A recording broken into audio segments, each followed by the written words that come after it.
One thing I do want to mention before we get started is we have a sign-up sheet for whoever sticks around to the end. If you sign up, give us your information, not everything, only your name and whatnot. You'll be entered for a chance to win a surprise prize. So stick around to the end. Trust me, it'll be worth it. All right, without further ado, you guys take it away. All right. Josh, you can go first. Well, thank you so much for being here. Really appreciate you taking time on a Thursday evening. My name is Josh Weinfeld, and I'm a percussionist, a audio engineer, video recordist, composer, originally from the U.S., and I run a small production company back in Nashville, Tennessee. So I kind of come up and back, but it's a little bit about me. Well, thanks, Josh. I'm Nick Labodich. I'm a producer here in Toronto. I used to work at Iguana Studios for a long time. I was the head engineer there, did a lot of hip-hop. So I know a lot of Autotune. That was our sort of forte for that whole mumble rap period. So we're looking forward to showing you guys how to tune vocals and get your songs and your production kind of, to that higher level. Sweet. Cool. So, and thanks. Really happy to be here on behalf of Celemony Melodyne. And whenever you're looking to do more serious, like legit auto tuning and pitch correction, you know where to go. Oh, there we go. No, they're both great programs, and we're excited to show you a little bit about what they're capable of.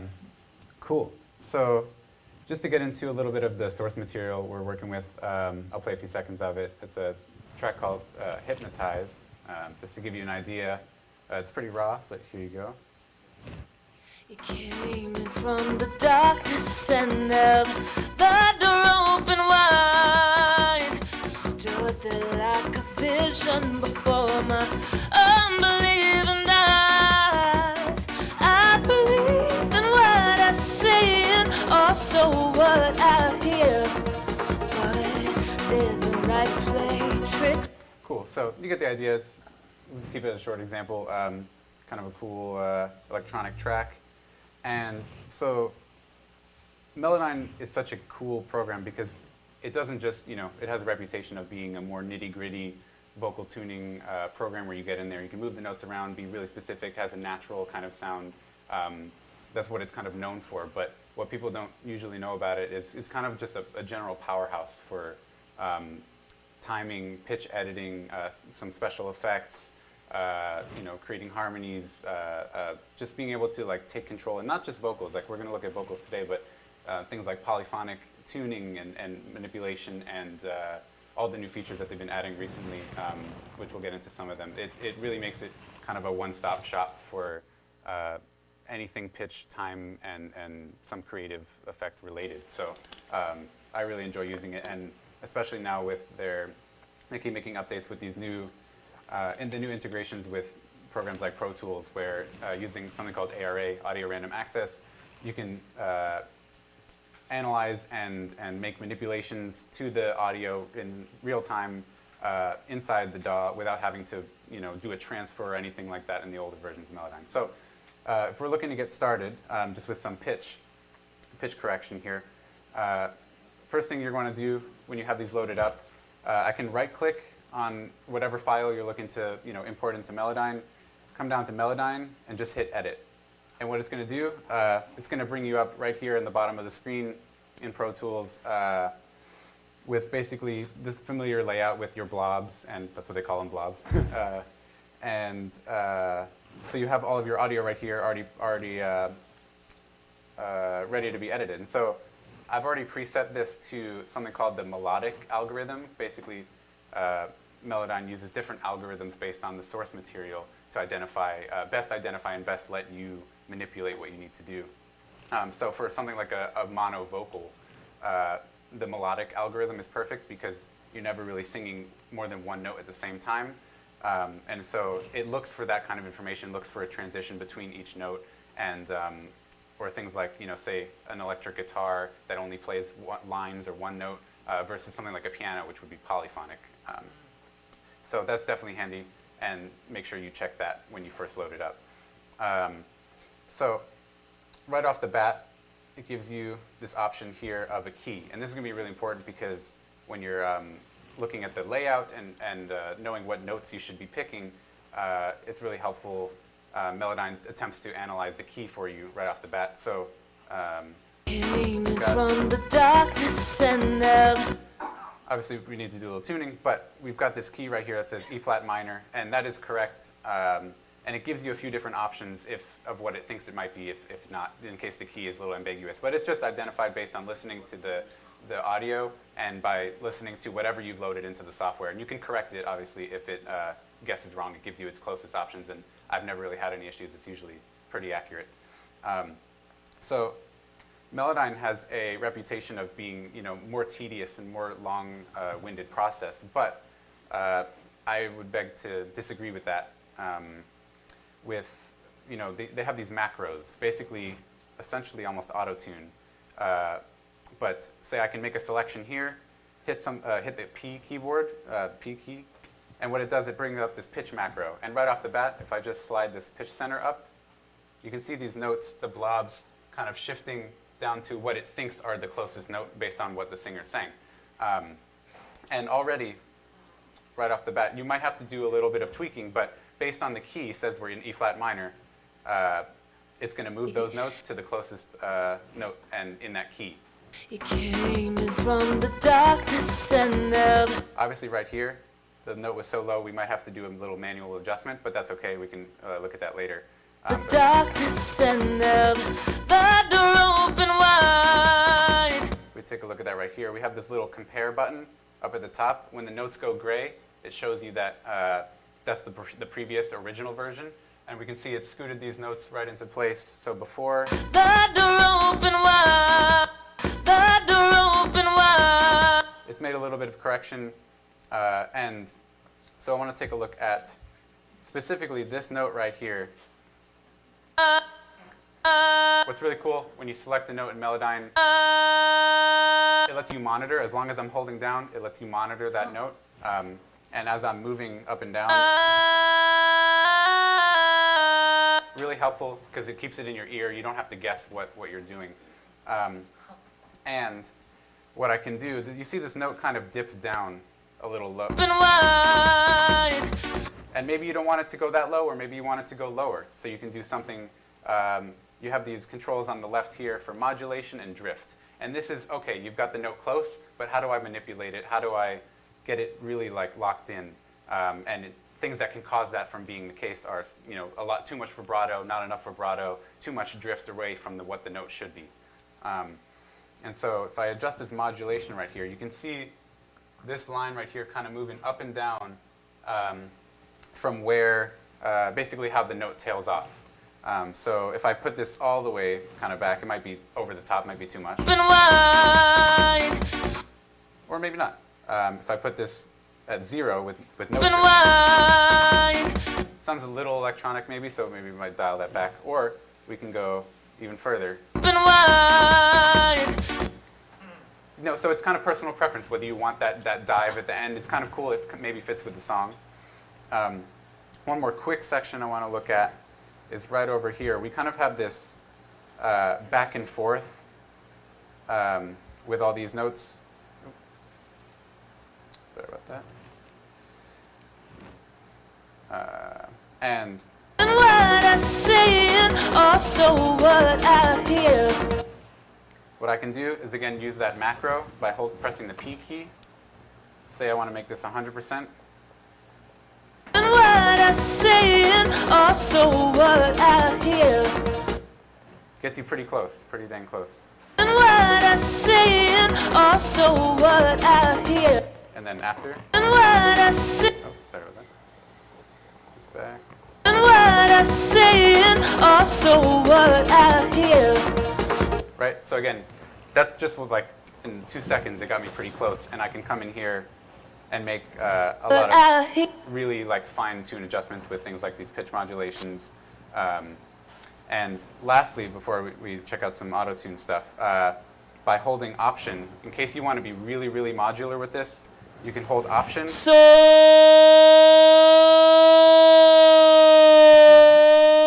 Right, you have have so much control here. When I'm not holding Option, it's snapping to the nearest pitch within the key. So within E flat minor, it's going to go E flat, F, G flat, A flat, right? It's going to keep going up the key. But I can take any of these notes and, I can say I want to bring it down. Say I want to change the melody. What I say and also what I hear. Right? Might need a little bit of massaging, but again, like super flexible and keeps it pretty natural and just gives you a lot of flexibility with this. And yeah, I feel like that's pretty good starting place for. For the Melodyne. Yeah. Yeah. All right. Well, thanks, Josh. That was great.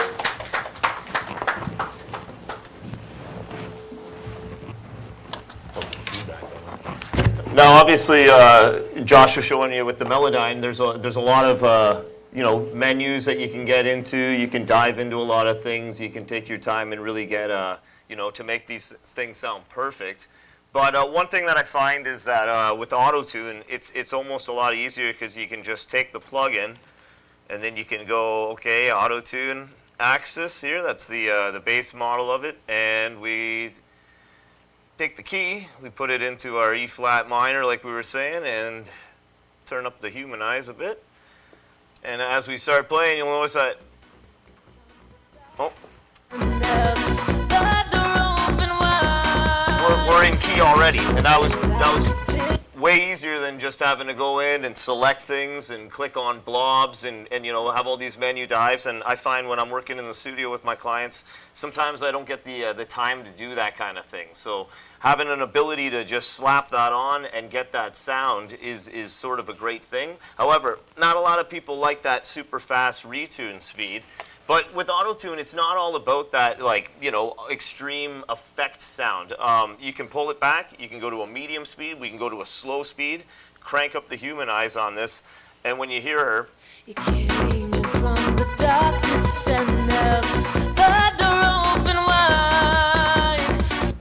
we're getting a very natural tuning, and it is pulling her into the actual tuning and the key of the song. And it's super quick. I mean, you can't go quicker than that. That's just a plug-in on there and it's done. Super simple. Now some people go, okay, but you want to have the control of Melodyne, and that's also something that we can look at. So when you open up Antares and we look at something more like the Pro line, which is a little more expensive, you obviously have a more robust screen. You can see that we have our flex tune, we have our natural vibrato we can add, so that adds a little bit of a wave to the sound, like Josh was showing using that tool where he was drawing it in. This does it automatically on the vocals. So we have some control like that. But again, a lot of people want to get really into the nitty-gritty stuff and they want to get it all tuned up. So a feature that not a lot of people know is available in Autotune is the graph mode, where if we go and we start from the start of the song, we track our pitch and time, and we play through. You came It's from going to the do the same thing darkness as and Melodyne does, basically. It's going to track blobs in, and we're going to get the timing and the pitch of those, blobs or the waveforms that we're importing. Now, it does take a second to, play the track through and get this into the system. But once it's in there, it's really easy to manipulate this. So if I can just show you, we'll wait till we get to the chorus here. Still waiting. Still waiting, yeah. And then so what we can see is up here we have create curves. So we can create curves here off of just the normal pitch that it's detecting. Or what we can do is we can see how it says create pitch correction curves based off the current Autotune mode. So since we're in E flat minor, we've got a default setting, we're in modern, we've got a, mix on full, we're going to just hit auto and it's going to correct that pitch to what we want it to be. And as you can see, if we go in here, it's drawing the lines just like Melodyne is. Now, if we play this back, you can see came from the darkness and left the door open wide.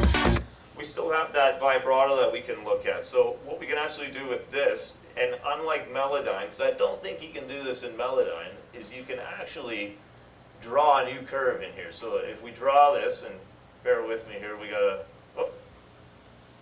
I gotta use my my pad here. I don't have my trackball with me, but we can start to draw a curve in here, and we we can hear how that sounds. The door open wide.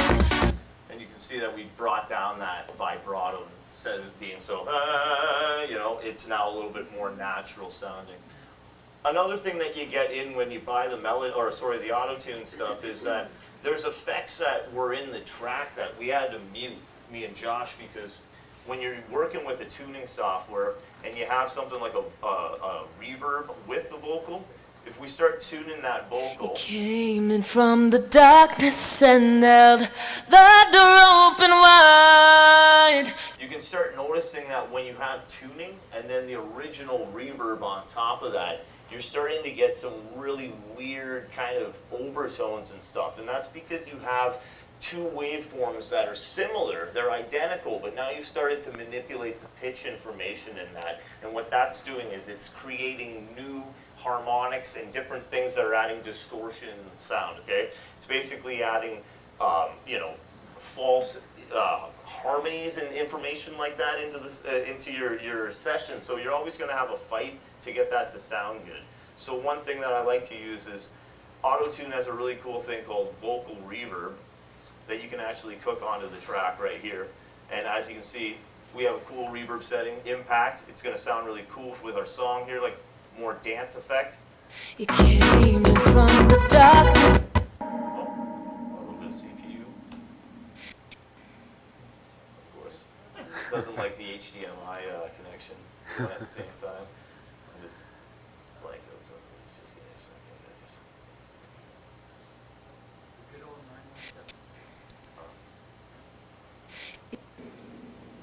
Okay.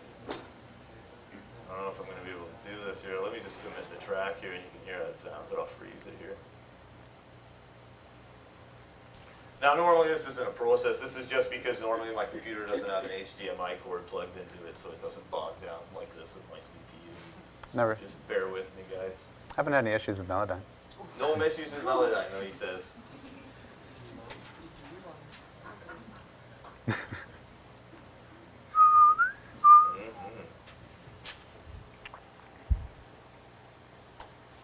He came in from the darkness and held the door open wide. Stood like a vision over unbelieving night. But, you know, not only does the Autotune come with the tuning effects, it also comes with all these cool, like, reverbs and other things like that. And that's something I don't think that Melodyne comes up to. There's no reverb or No anything reverb. like that. There's other stuff, but no reverb. All right. But yeah, that's what I would say is pretty much the gist of the Autotune and that. Josh, you want to show us some more creative things on your side? Sure. Thank you. Let's switch back here. Yeah, so going back to kind of the all-in-one powerhouse approach to Melodyne. One of the things in terms of timing and leveling, I'm going to kind of include those in the same branch, is that you kind of have this de-esser, retimer, re-leveler, compressor kind of all in one, which people, again, don't usually think about when you think about Melodyne. You think about tune your stuff and then get on with it. But for example, I have these notes selected here. I'm using the same track that I was before. And again, up here with these macros, they're the best starting place for when you're just looking to get something going, whether it's a pitch or retime or leveling. And right here, I've got this note leveling macro. And what I can do is almost like a compressor, almost like a leveler here. So if I bring these make quiet notes louder and loud notes quieter, you can see the blobs subtly shifting, and it's just starting to even out this track here, which is super cool because I don't want to, while I'm doing this, I don't want to think, oh, this kind of sounds out here, but I'm tuning right now. I'm just tuning. I don't want to open up a plugin just to go compress it or just go back into the gain or like do volume automation. Like I can do it all in here, which is really cool. And so let me just max it out and see what it does.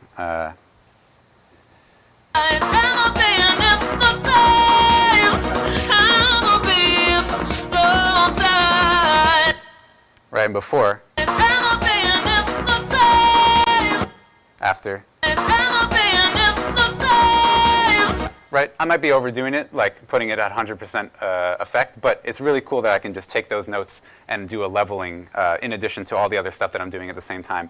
And I can do that on a one-note basis. I can come select this note right here, come over to amplitude, boom. Like I can take it down, make it crazy loud. I can turn it off. And I'm hypnotized. You know, like whenever you need to do that, I don't know, if you're making vocal chops, you can do stuff like this in EDM. You can do crazy things. Like you just have to kind of open your mind a little bit to what's possible here. But in terms of retiming, again, you have a third macro, which is that quantize macro. So I can take, say, all of these notes. Again, there's a situation where you may or may not want to do this in terms of really rhythmic performance or a really loosey-goosey kind of performance. It depends on what you want. But you have that freedom, which is really amazing. And so I have this quantize macro. Again, I can hit Q, or I can hit this key right here for quantize macro. And you can reference a track, which is really cool right here. You have this ability to load in another track in the multi-track editor for Melodyne and reference the drums. Maybe you want to reference the hi-hat, you want to reference the kick drum pattern. That's super helpful. Right now, I'm just going to go with auto, or maybe I'll set it to, let's try 16th notes, actually. And say 100% just to see what it does.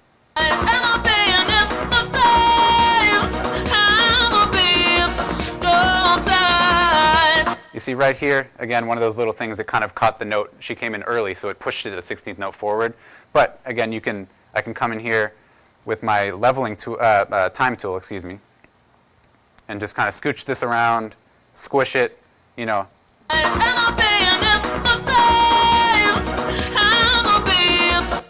You know, I can do all sorts of fun stuff. Or I can move it over. A little aggressive maybe, but you get the idea. You have so much flexibility there to move these notes around. And again, I can do this on a really global scale. I can select all of these notes, come up to my quantize macro, and put it maybe not at 100%, but more like 40%, and get, you know, nudge things closer to where they might ought to be. But again, you have complete control to do whatever you want in that regard. Another cool thing is over here, I have this grid. If you see those lines, oh, you can't see them. Well, I can see them. But you have this, let me see if I zoom in here. Yeah, there you go. Some grid here, and you have the ability to change the grid all the way on the right there on the edge of your screen with this little guy here, and that just changes your background reference so you can nudge things and see, you know, make more modular edits. And each note has this kind of handle right in the beginning, and that shows you where the onset of the consonant is. So you have separation between, let's see, right over here, this thing right here with these slash lines. That means there's a sibilance. So S's, T's, K's, all those sounds. So it's really cool. You can actually isolate those separately, and it shows you where, based on the time handle here, where the onset of the actual note or the word is, the consonant sound. So that's where it lets you kind of stretch from. Or I can take this time handle tool and actually manipulate within a held note, which is really cool. So let's find, let's see.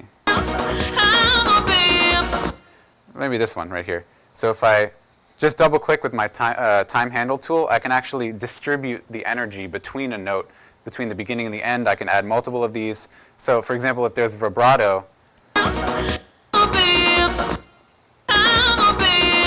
can say, be extreme with it and push this energy to the end. Oh. Right here, if it lets me. Doesn't want to let me. Let's try. There we go. Let's try this one here.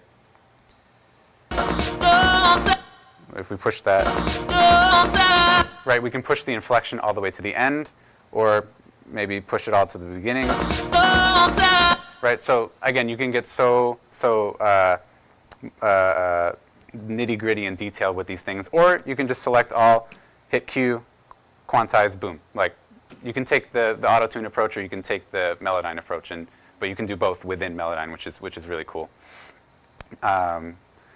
but I think that's a good. Oh, last thing I wanted to say. The sibilant control. Again, I talked about Melodyne being a capable de-esser too. So you've got timing, you've got leveling, all within this kind of timing umbrella. But sibilant control, I have this kind of S right here, where it's showing me this. Let's find another one.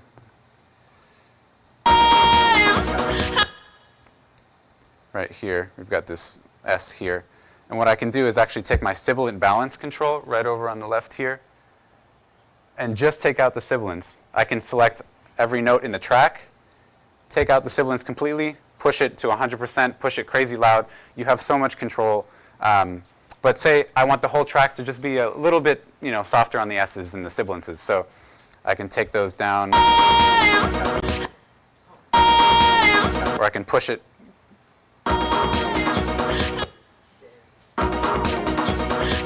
Right, only sibilants. So again, like if you wanted, crazy effects where you only have breaths and sibilants, I don't know why, but you would do that, and you can do that really easily in Melodyne, which is really cool. Yeah, I think that's a good transition point. But Yeah, it's perfect. Yeah, it's a perfect transition point.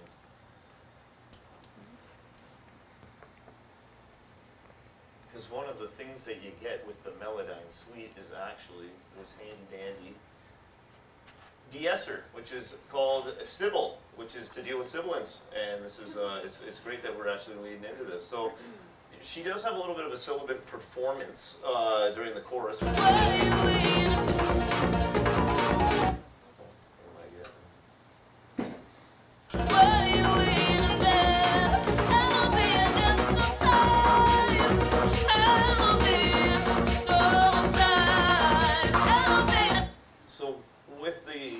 Engaged. I'll actually just turn down that bass a lot because it's killing everybody here.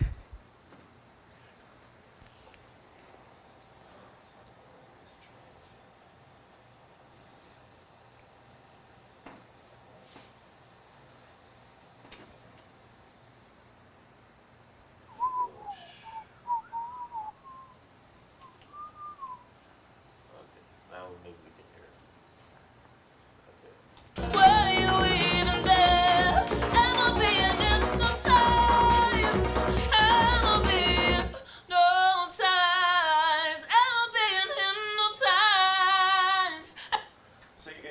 Getting rid of some of those S's, we can turn it up a little bit more. We can get the threshold down here a little bit more, pull a little more. No ties, ever been hypnotized, ever been hypnotized.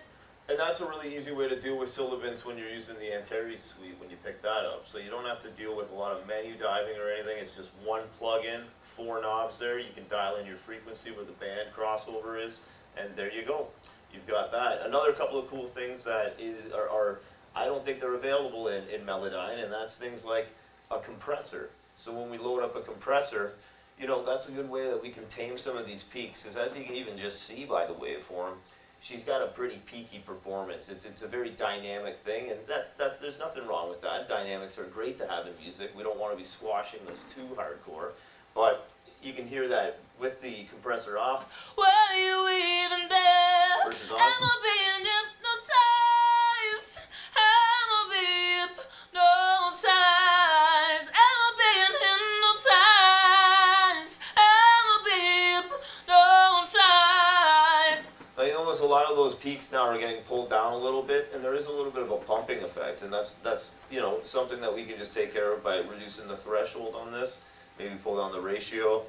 Were you even there? Am I being hypnotized? And once we get the vocal having a good kind of range like that, getting the peaks pushed down a little bit, we can look at maybe adding a little bit of EQ, which is going to just make the vocal shine a little more. We're going to get a little bit of the low end. As you can see, I've pulled that out.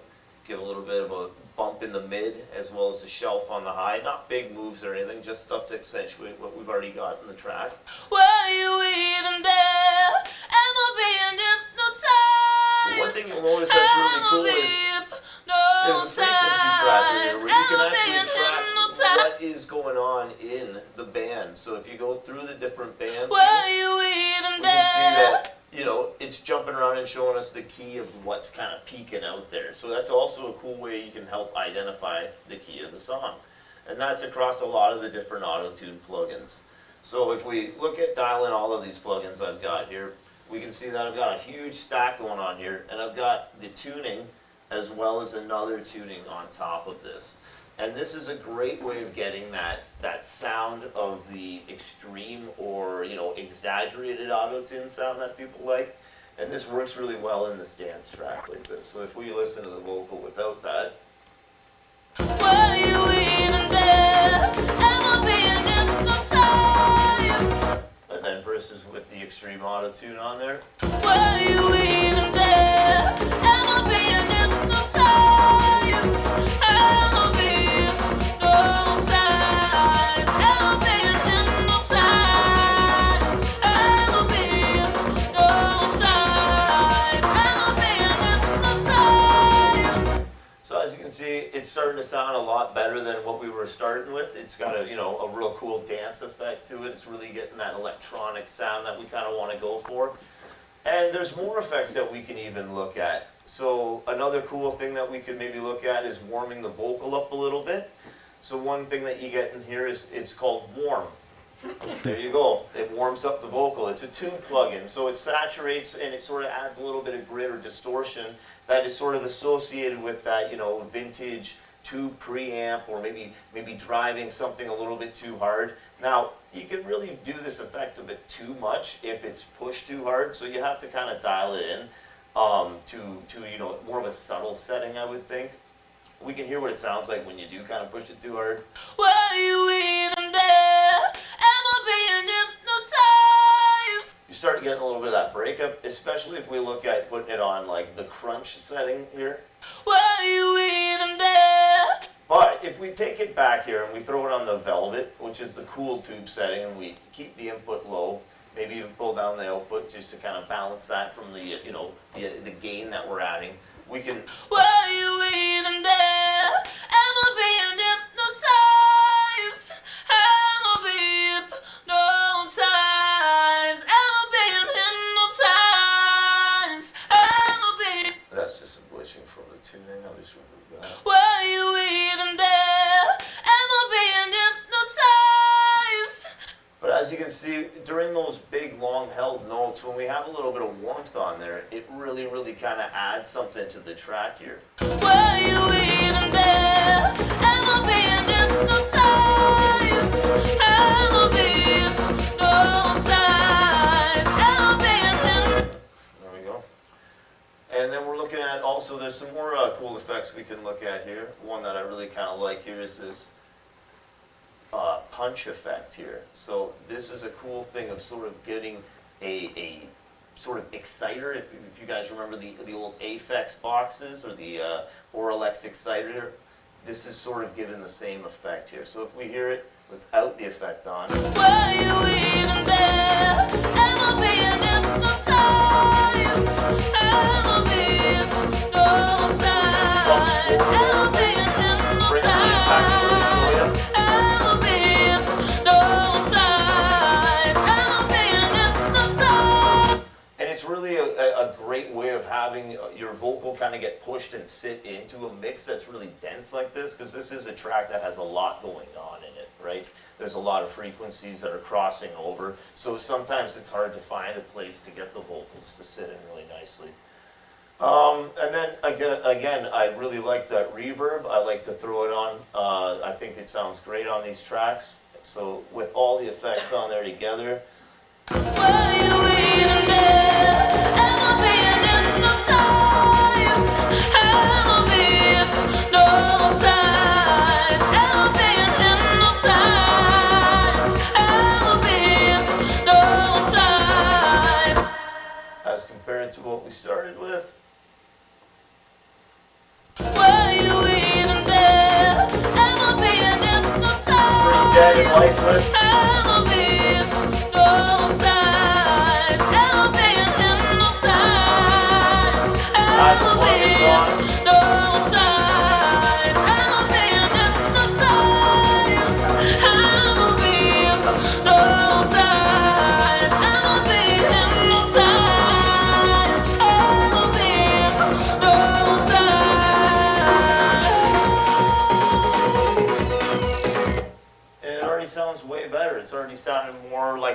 type of record, you know? Yeah. So what do you think, Josh? Do you think the auto-tune stuff's pretty cool now, or? I was gonna say, you know, I'll hold that thought. No, but I wanna get back to the notion that everything, it feels like, you know, in Antares, you have so many of these plugins and extra effects and stuff, but it's kind of one knobbish kind of thing, which is great sometimes when you need that. Mm-hmm. But I feel like everything that Melodyne does in the software, it does kind of push it to the fullest extent to where you're going to tune something, you can tune it. You can tune it by percent, you know, on crazy scales, with fine micro tuning ability, and it can do auto-tune. Even people don't think about using it for auto-tune. But the thing with Antares is like you play the auto-tune, and you know you hear some notes kind of glitch or like go up and down, and that's going to happen sometimes. And I'm sure there's ways to massage that too. But with Melodyne, where you get that individual per note ability, you know, I can take all of these notes here. Let me. And if I'm looking for that sound, I can actually just take this pitch modulation, start to bring it down, and it'll start to give you that more electronic feel.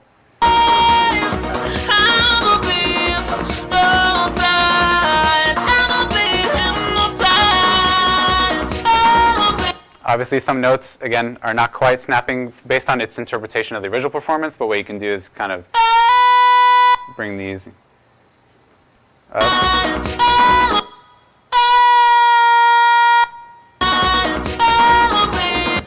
Again, not perfect, but, you know, takes a little bit of messing around with. But again, you have that ability if you want certain notes to have that kind of electronic auto-tune quality. And a couple of the really cool features that don't often get looked at again with Melodyne is this sound editor. So right up here, I just click this sound editor button, and it brings up this whole new window down here, which I can bring up. And what you have here is actually the entire harmonic spectrum balance. So I can take, you know, the fundamental, the first harmonic, the second harmonic, and all this stuff, and actually adjust the timbre of the vocal. I can do this. It's again very nitty-gritty, tedious stuff. If you don't want to spend that time, you can use the macro, put it on 100%, get your tuning where you're going, and move on. Or you can do some creative things like this, where you adjust the timbre of the vocal.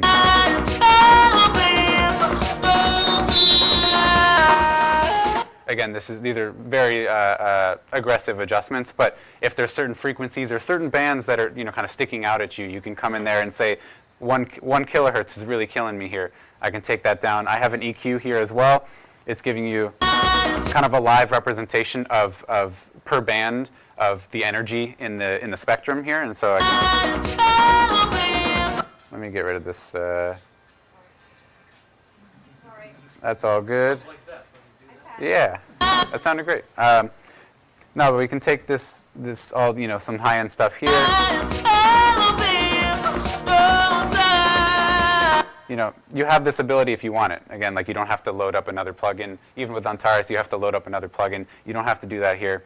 And so if you just have, you know, say like a lot of sibilants around 5K, or you have stuff around 3 kilohertz that's kind of bright and harsh in your ears, you can again come in here and just take a few of these bands down. And again, like, gets you right there. One of the other really cool things that you can do, this is more just for fun, you can turn, say, the vocal or whatever you're analyzing into a synthesizer. And so what I can do is come in over here.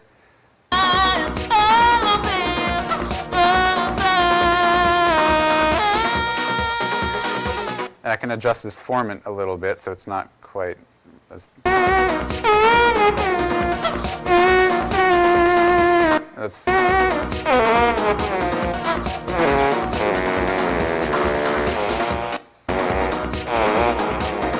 Again, very specific things that may not be applicable all the time, but they're definitely fun to mess around with.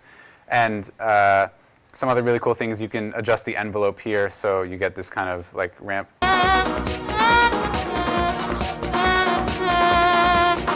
Like sitting in the background, if you find these little nuggets of moments that are cool, they can make a whole world of difference because you don't have to recreate a new synth patch and then play the melody or export MIDI and bring it back in. You can find these things and just render out little bits of them and put them in the background, put some reverb on it, saturate it, whatever you want to do. But really fun to mess around with these things. And even if you wanted to export MIDI, if you take you have everything tuned and you say, I want to layer a synth on this, you can take your track, save as MIDI, and just bring it right back into Pro Tools or whatever you're working with, and put a synth layer on it. And so again, you have that really cool ability to do that. Last thing I will say for now, something else cool about this Spectrum. Also, what's really cool, again, you can actually, with multi-track view, view multiple tracks within Melodyne as you're editing, so you can reference one while you're looking at the other. So if you're retiming a vocal to drums, say this is like our drum track in the background, we can just start scooting these notes over to be exactly in time if we're trying to reference something, which is really cool. But what I wanted to look at is, say, this synth here. Let's undo that for a second. Restore original, undo all changes. And then let's come back here, turn off our synth. And what I can actually do is copy the spectrum of just this synth here. Right? So it has this kind of noisy spectrum, right? And so I can come over here, copy this, go over to back to my main vocal, and paste this. And it kind of superimposes the spectrum, the frequencies of the synth or whatever it might be on top of the vocal. So it might sound kind of scratchy and noisy and stuff, but can be very helpful if you're maybe wanting to saturate and put something in the background but don't want to use distortion, or you want to match, say, one lav mic to another lav mic. You can do all this crazy stuff, and maybe there's like little differences that your ears aren't picking up with why someone's dialogue sounds different than the other. One vocalist sounds different than the other, and you want to try and match them. This is a good reference or a good way to kind of really granularly do that. Oh, let's see what we got.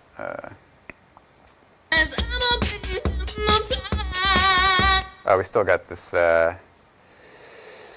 amplitude on here too.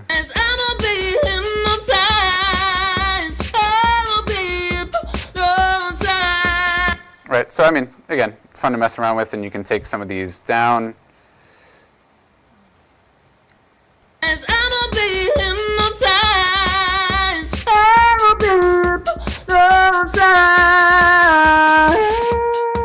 And this can be really helpful if you're creating harmonies and stuff, which we can also show in a sec, where you have one layer that you want to push back.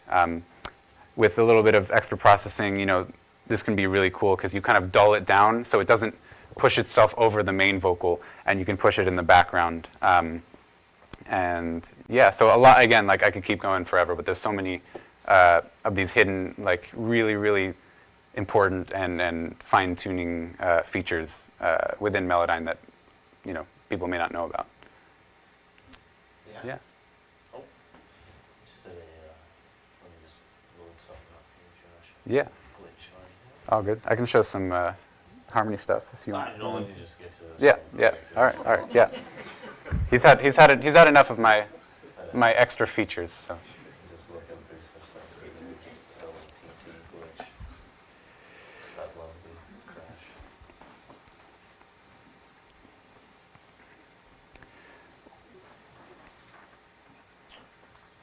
Okay, so.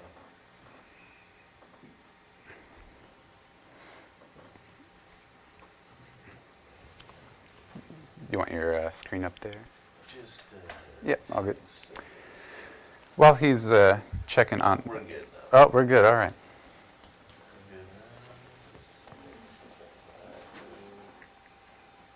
Okay, so that does that. Makes my next fall. Okay, so like Josh was saying there, we're going to start talking about some harmonies and stuff. And one of the cool things we can do with Autotune is that exact thing, is work with harmonies. So a plugin that's really cool is this one here. It's called Duo. This is going to make it sound like there's a duo singing the song. So let's hear the vocal on process. Let's take the reverb off. I'm just going to make it so we can actually hear it here.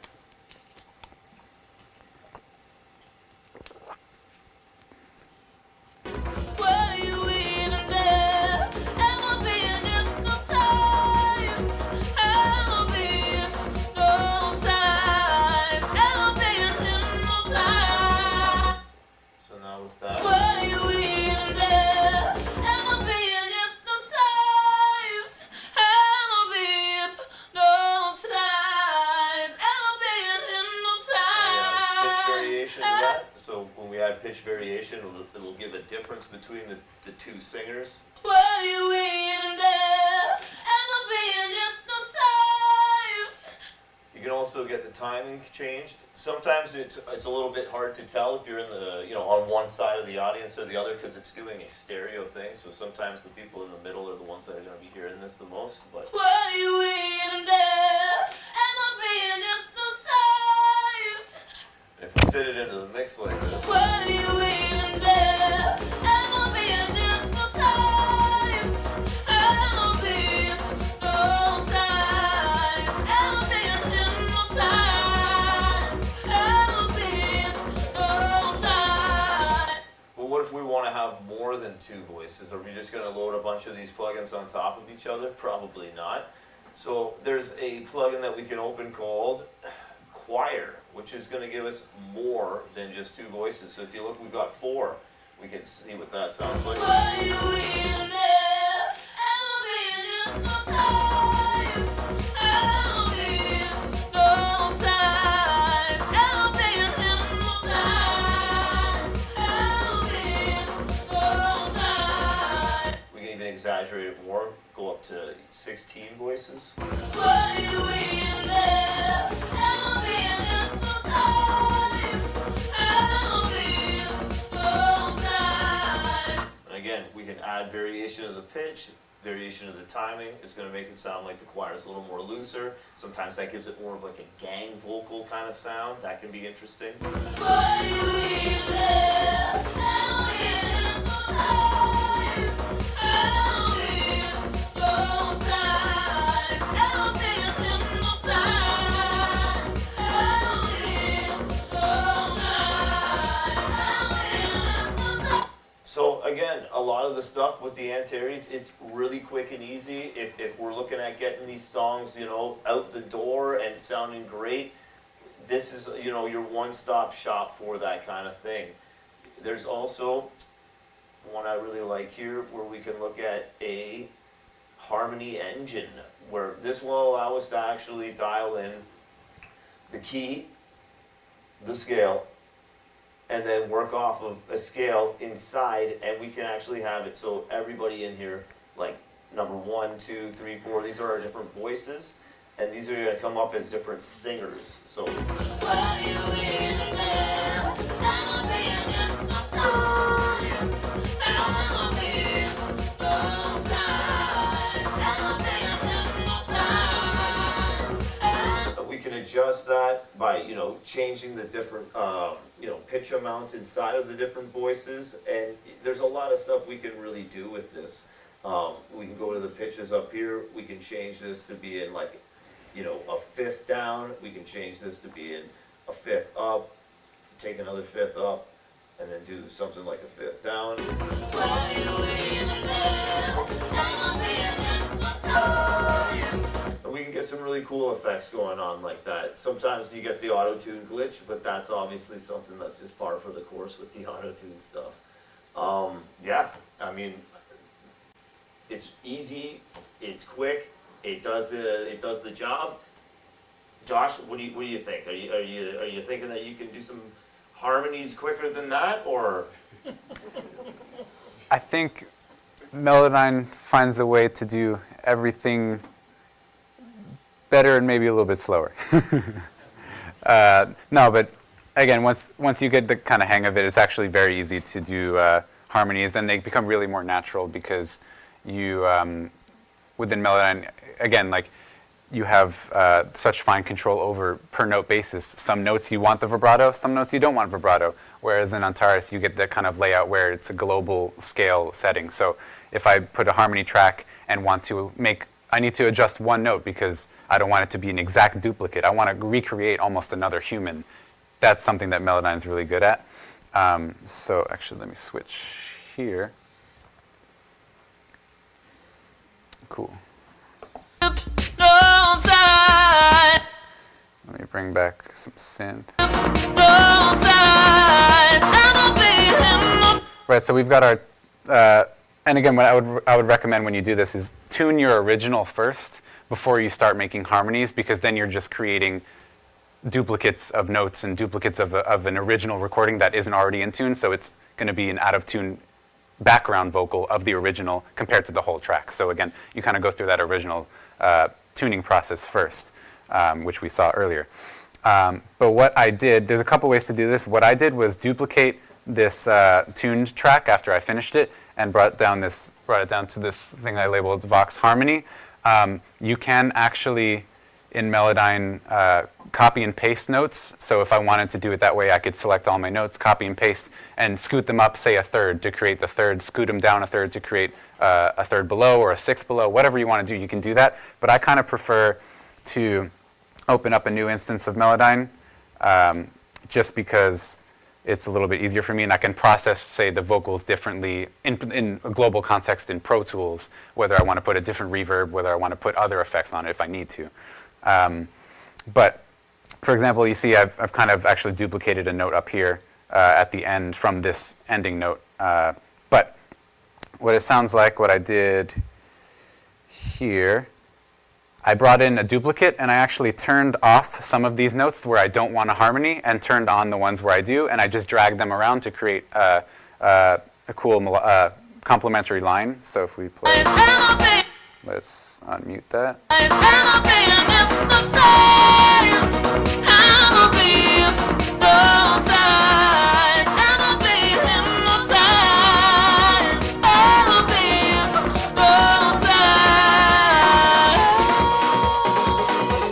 Right. I think to me it really does sound like another person singing, and you can create more variation if you needed to. Like this is pretty close of a copy, but a couple things you can do. Also, let me just put this cool little note at the end back here.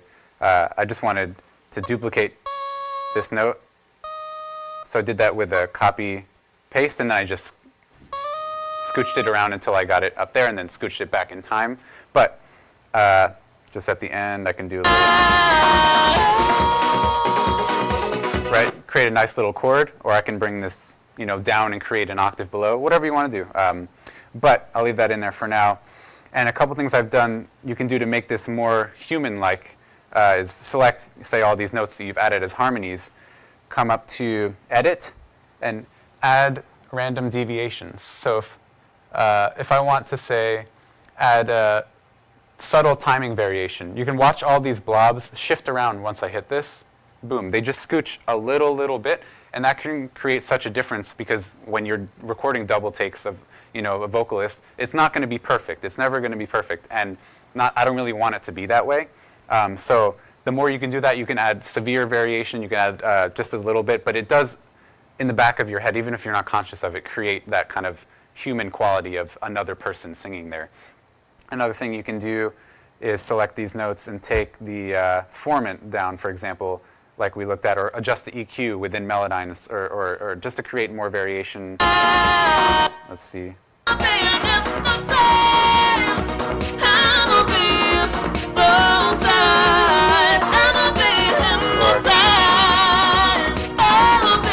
Right, again, you can mess around. It's personal preference at that point. A couple other things you can do that I like to do is take out all the sibilants from the doubled, because we have one person, the main vocal, we don't want to step on their toes, so we have them kind of taking the show. And if we take this, again, sibilant balance, if we look at this note right here, this the sibilants here. Right, we've got some S going on there. We can take the sibilant balance tool, just kind of get rid of that. And in the context of the mix,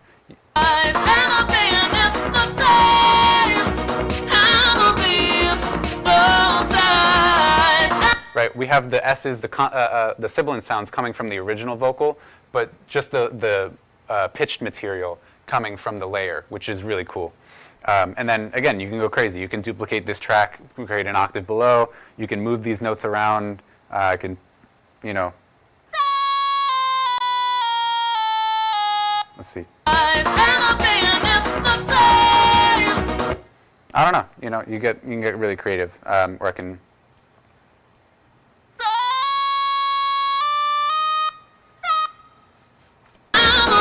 Let's see. Right? It's pretty easy, and again, it's probably not as quick as Antares, but you have so much control over these things, and I can add, you know, extra modulation, or I can take it completely away, take the drift away, make it like perfectly in tune. Again, if you want it to be more human, less human, right? You have these abilities, and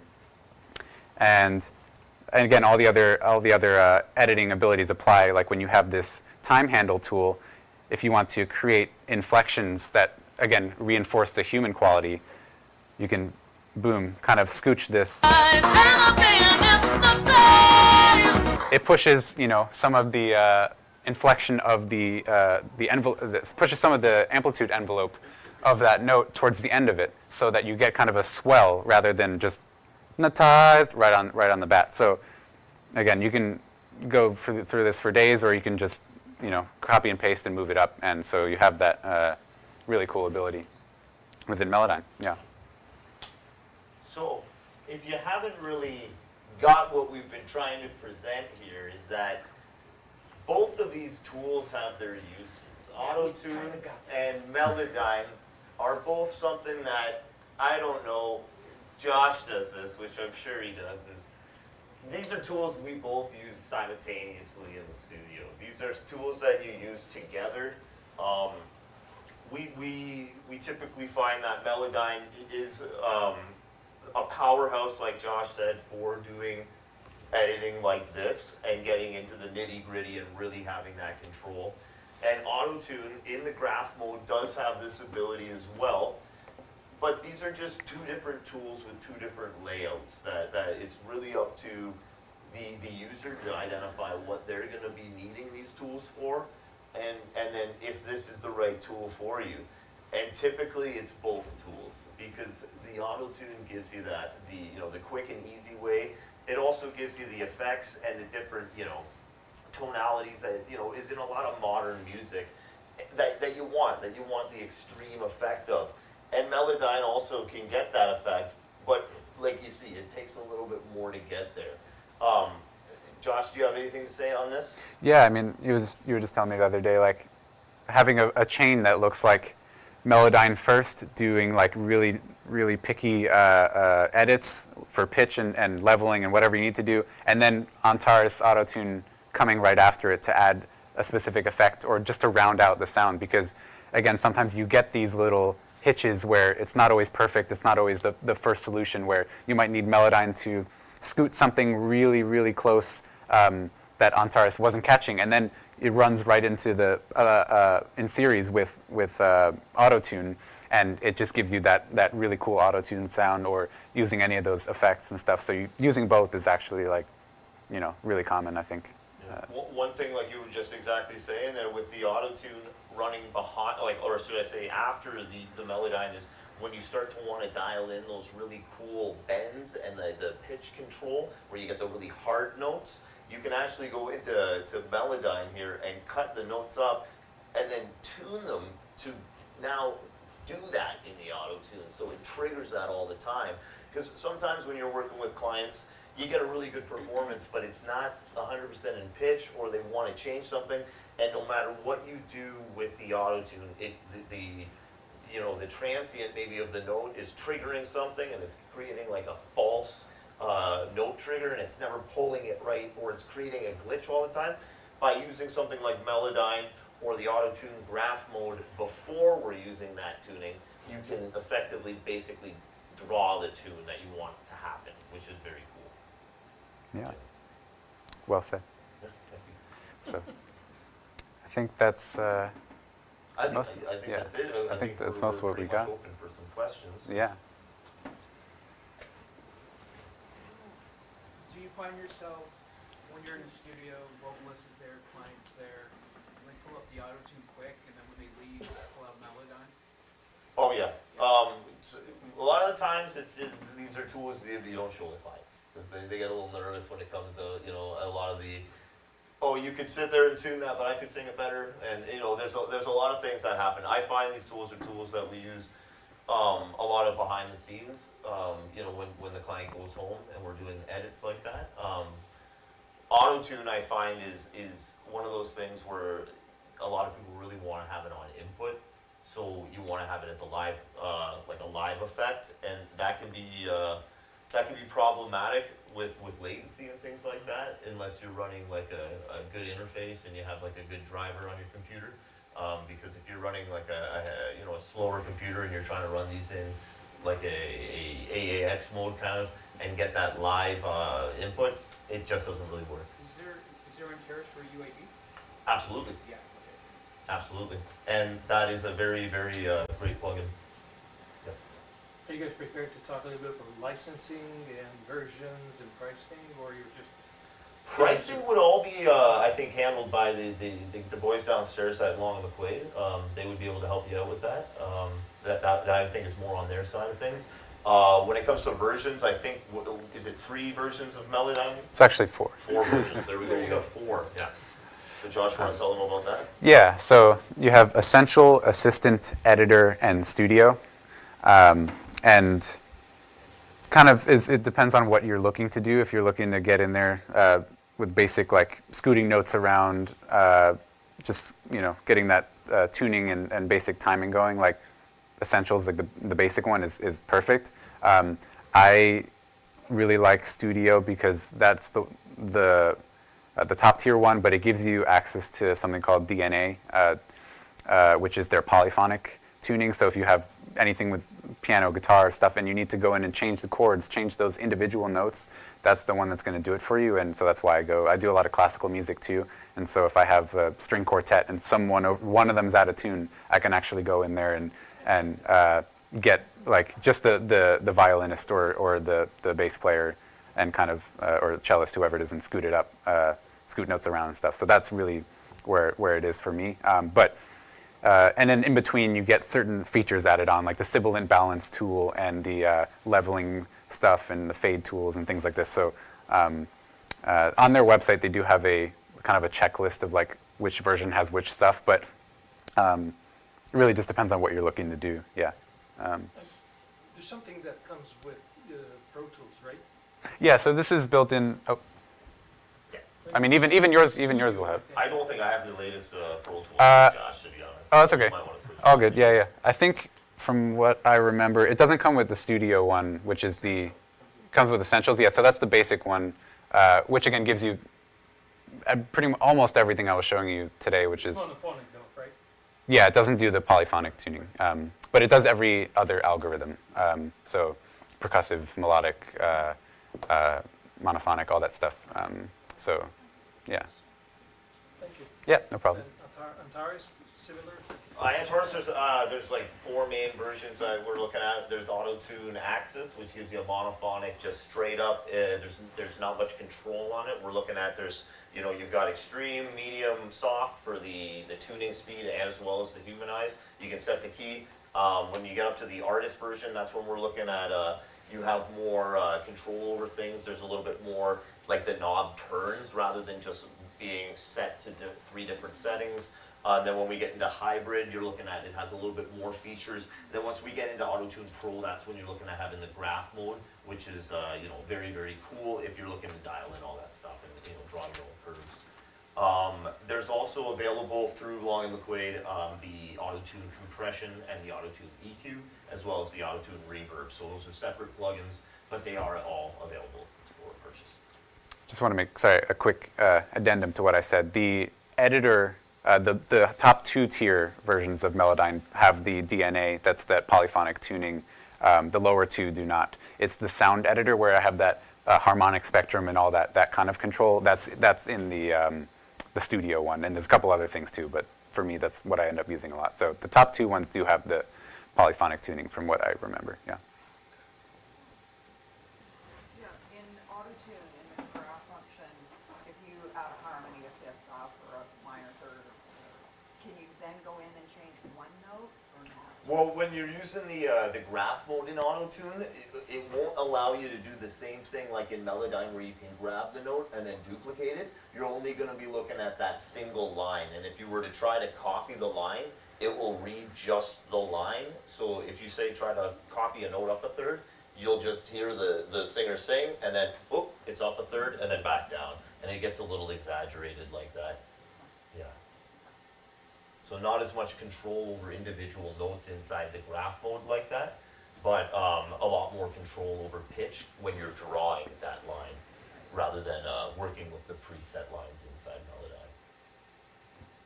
I will say Melodyne has there's a whole other side of, which we don't have to get into, but the note assignment mode, which is basically, here's your editing, where you're editing, and actually this, if you click on this kind of wrench here, it'll take you into note assignment mode, where, for example, here, oh, this might be the wrong, sorry, let me go back to the original. Yeah, so it's showing me all these ghosted notes where a potential note could have been analyzed. So if Melodyne gets it wrong and you're like, I don't want to just scooch this note around because then it's going to actually shift the wrongly identified note, what you can do is kind of double click and tell Melodyne, this is what the note should have been. You didn't analyze it correctly.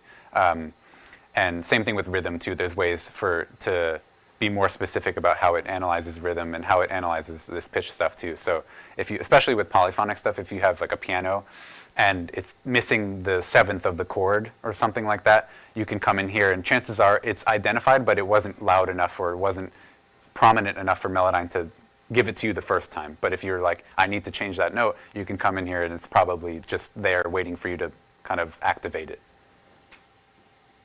Yeah. Just a question about the polyphonic, tuning. Yeah.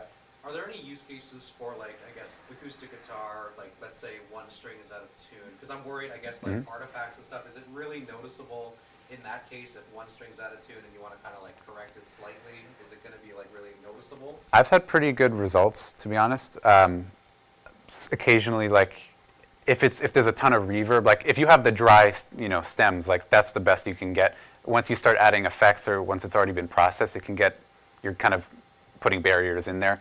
I can see if we can find something like, and sound is not happening. Well, for example,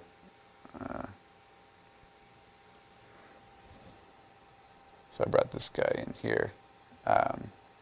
And right now it's defaulted to melodic mode, but if I put this on, say, polyphonic decay, it's going to redetect in a moment.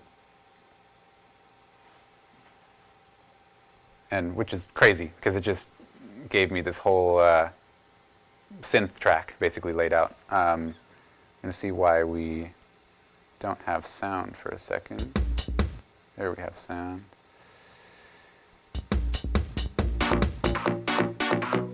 All right, so if we go back, which one? This one? All right. So say, I don't know, we'll pick a sequence of notes.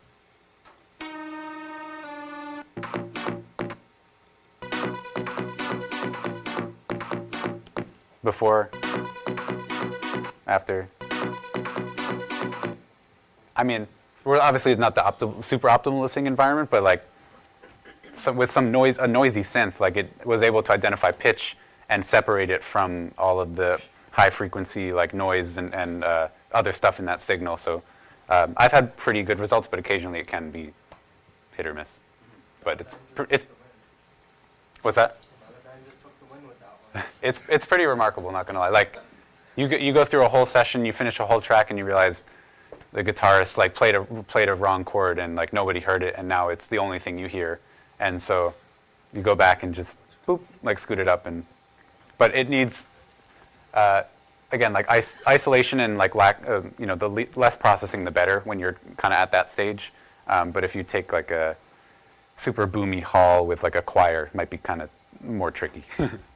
I find with with this process, if you are moving the notes like a lot, like you're gonna get like maybe more than 2 or 3 semitones, then you're gonna be getting a little bit of artifacts. But if you're just moving a note like a semitone, it's very like it's not noticeable, Yeah. especially in a mix. And another cool thing, it's easier to take the note out.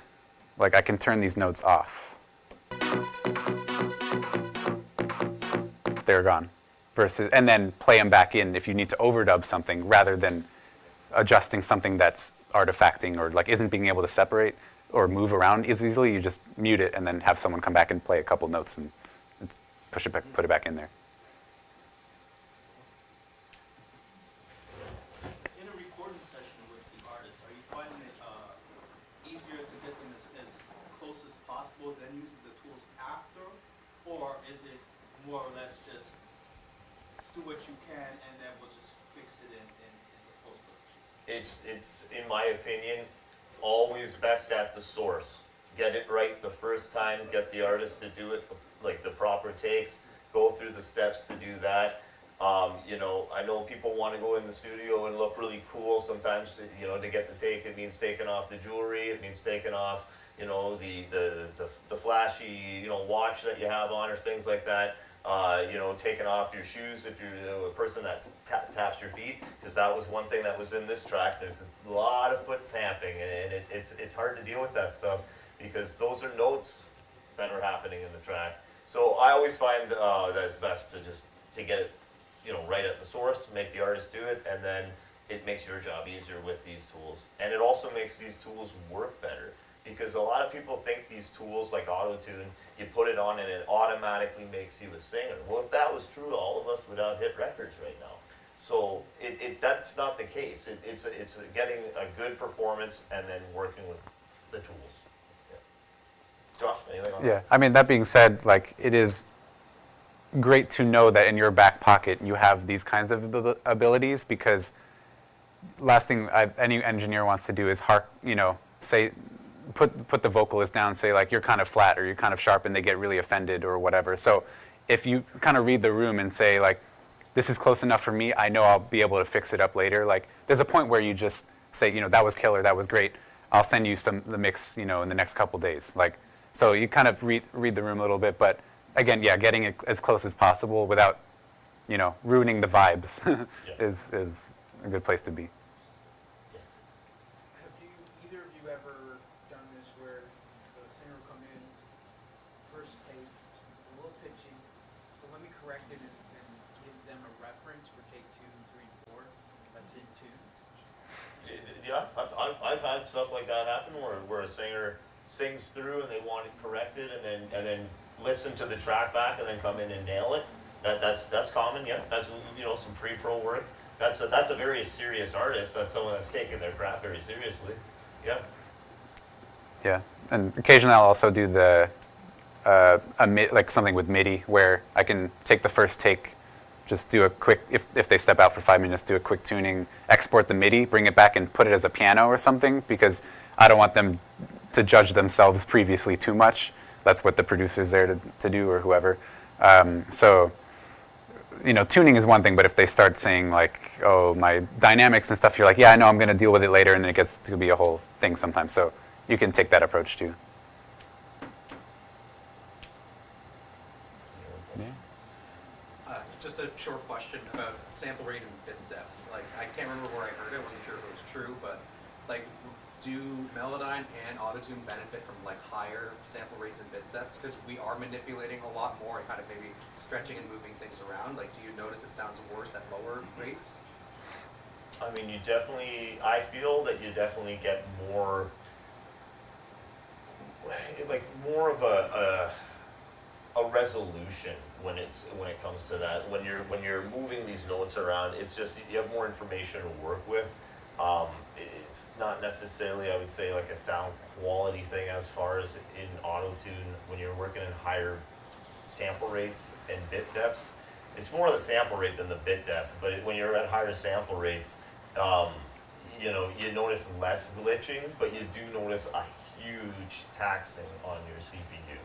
It's going to be just chewing your computer apart. Yeah, I would agree. Yeah. But that's why stuff like the UA, where it's like live on input and it's using DSP, that's a great thing that you can have, which Melodyne doesn't. Yeah, yeah. So are you guys preparing something? I'm sorry. Are you guys preparing something, or you are aware of some move towards DSP running? I'm not aware of. They keep their secrets, you know. So, I mean, everything they've done, it keeps pushing the limits of innovation with this kind of stuff. So, who knows? I'm not exactly sure what they're looking to next, but I'm sure it's always, you know, groundbreaking. So, yeah. From what it's been like 10 years ago, seeing the growth and the change and the quality shift, it's just going to keep getting better. So. Yeah. Well, That's it. One question. Any other questions? Thank you everyone for coming. On behalf of Music Marketing Long McQuade, Nick and Josh up there, I want to say thanks. This has been awesome. I hope everybody learned something. I hope everybody felt this is very valuable. If anyone's interested in either of these two brands and all their amazing products, Long McQuade does have them all available for sale. Please challenge you guys to encourage you to go downstairs and talk to the sales reps and ask as many questions to them as possible. And yeah, thank you very much for everyone for coming. thanks. Thank you guys. Thank you. Who won? Yeah, no. We're all winners here, guys.